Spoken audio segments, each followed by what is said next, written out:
Ladies and gentlemen, good evening.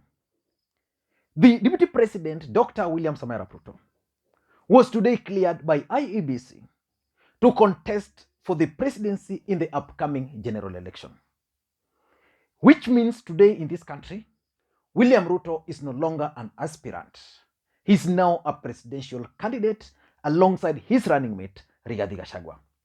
And if you ask me, the Deputy President has done everything possible within his powers to make sure that he succeeds President Uhuru Kenyatta. But the odds are against the Deputy President. And just like I opined in one of my videos, the fate has conspired to hand the presidency to Raila Odinga in this election. The Deputy President has done everything. For those who've followed him since the last election, he's been campaigning, he's put all the efforts, he's thwarted all attempts to bring him down, but now is the final time. Will the Deputy President succeed in becoming the President of the Republic of Kenya? Personally, I'm reading signs. I'm seeing signs that the Deputy President is going to lose this election. So in this video today, I want to tell you the signs which is proving that the Deputy President is not going to win in the upcoming general election. He's going to lose. Before we do that, in case you're watching this channel for the first time, please take a second or two, click the subscribe button so that next time we produce a video like this, YouTube will automatically notify you. And personally, it is my hope that this video is also going to find you in good health. Personally, I'm fine. And maybe you could let me know where you are watching the video from. The weather down here in Kisumu is fantastic. Professor Nyang' Nyong'o officially launched his bid. And I saw the current member of parliament for Kisumu Central, Fred Ouda, being attacked. Guys, that is not the way to go. Let us conduct ourselves in a peaceful manner. Election will come and go. But now let us get to the issue of today, and I want to be a bit brief. What are the signs that the Deputy President is going to lose election? These signs I've actually read from the Deputy President himself, his allies, the people who count the votes, and from my own analysis. Number one, the first sign that he's going to lose is the fact that the Deputy President is no longer confident the way he used to be. Before the elections were declared, the Deputy President was so confident. At some point, he was even so confident to an extent that he challenged Raila Odinga to even appoint his brother, Dr. Uhuru Odinga, as the chairperson of IEBC. He was so confident of winning this election to an extent that I think he didn't even bother. The Deputy President did not even bother about this coalition.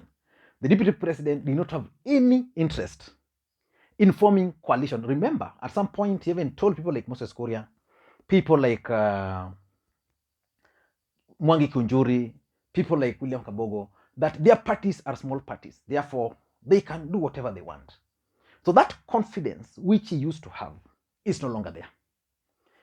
That alone can confirm to you that the Deputy President has realized that this election, he might lose. And that's why he's reaching out to all those people. I want to ask you a question. If you followed the Deputy President today and listened to his speech when he presented his papers, did you notice something? He's no longer the confident William Ruto we used to know. So that's number one. Number two, if you want to know that Ruto is losing, is the claims that elections are going to be rigged. William Ruto is on record more than once, more than twice, more than 10 times that elections cannot be rigged. Remember, Raila Odinga has always claimed that his victory in 2007, 2013, and 2017 were rigged. The Deputy President has told Kenyans that elections cannot be rigged. Forget about that. He's on record as stating that his victory or his election cannot be rigged. That vile watu wanamwona kura yake inaweza ibwa. But of late we are seeing the deputy president complaining so much about election rigging. Personally complaining. Initially he started by unleashing Mudavadi to complain, his allies. Now the deputy president is personally complaining about rigging schemes in this country. Previously, the deputy president was so sure, so confident. In fact, in this country, the only person who was so confident in IBC was none other than the deputy president. But what is happening today? The deputy president is complaining about 3 individuals. Fred Matiang'i, who is the cabinet secretary for Interior. He's complaining about Karanja Kibicho, the principal secretary for Interior. He's also complaining bitterly about Joe Musheru. These same individuals served in Jubilee first term. These same individuals campaigned for Ruto and Uhuru in 2017. What has changed? So it means the deputy president has realized that whatever method these guys used in the last election, they are likely to use against him in this particular election. And because of those fears, he's raising an alarm. When he met with the European unions, he raised the same issue. I remember when the deputy president was in the United States of America and again in the UK, he complained about plans to rig the elections. William Ruto previously would not complain. He would actually defend, and he would put Raila Odinga to task to accept that if the results are announced, those will be the results. I'm seeing the deputy president going slow on that as we speak, as we head towards the 2022 election, because he's no longer talking of willing to accept results. He's actually laying the grounds to reject those results. The third evidence that William Ruto is losing this election is the latest opinion polls. Early this year, William Ruto rating was at 65. I remember Raila Odinga was close to something 16. Not early this year, late last year. So when Raila Odinga officially began campaigns through the Azimio la Umoja, his rating started coming. It was this year for the first time when Raila Odinga's rating almost surpassed those of Ruto in one opinion poll. In some opinion polls, Raila Odinga has also been leading. The truth of the matter is that previously, Ruto was leading overwhelmingly. Opinion polls remain opinion polls. Opinion polls are normally used to achieve several political objectives. One of them is to shape the thinking of voters. An opinion poll can be conducted and released, not the true figures, so that the voters can be made to start thinking in a different way. But again, opinion polls, when done correctly, can also be used specifically by candidates. Like, for example, Ruto can conduct an opinion poll in Nyanza, for example, to realize that in Kisii, what is my rating? They do it most of the time. He can conduct opinion polls in central Kenya to figure out what is really happening in central Kenya. So those opinion polls are showing different figures. William Ruto, was it yesterday, claimed that is ahead of Raila Odinga by 8 points. Karanja Kibicho had stated that Raila Odinga is winning the elections by 60%. So assuming, let's just go by William Ruto's figures, that is ahead by 8%. By the time he was ahead by 8%, Stephen Kalonzo Musyoka was not on Raila Odinga's side. He had not decided that he's going to support Raila Odinga. Kalonzo Musyoka is coming to Raila Odinga with solid 2 million votes. I don't know 2 million will constitute what percentage. If 2 million will constitute 10%, then you can figure out that Raila Odinga is going to surpass him. If it will constitute 5%, then it means the gap has now been narrowed to 3%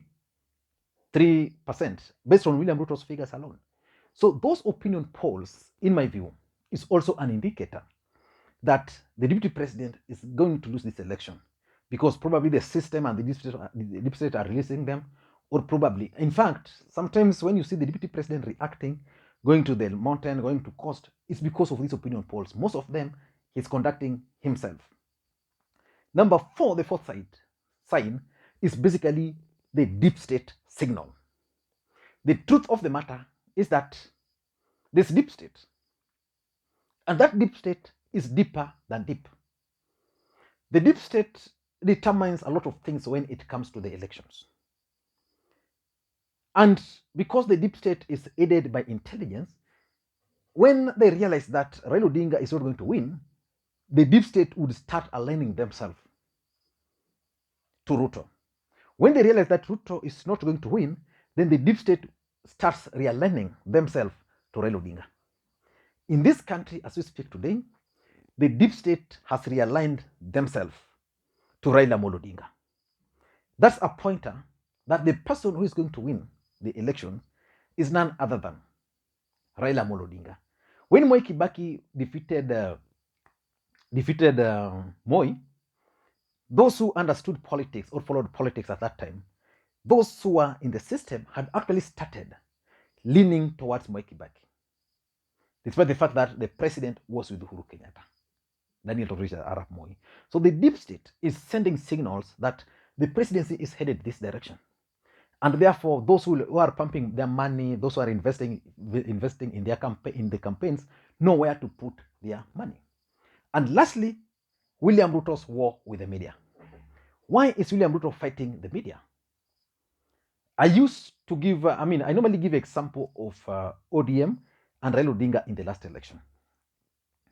When Raila Odinga realized that he could not fight the media, and he had lost the war because he had complained, and you cannot win any war with the media, Raila Odinga then decided to come up with NASA TV, something similar to Azimio TV.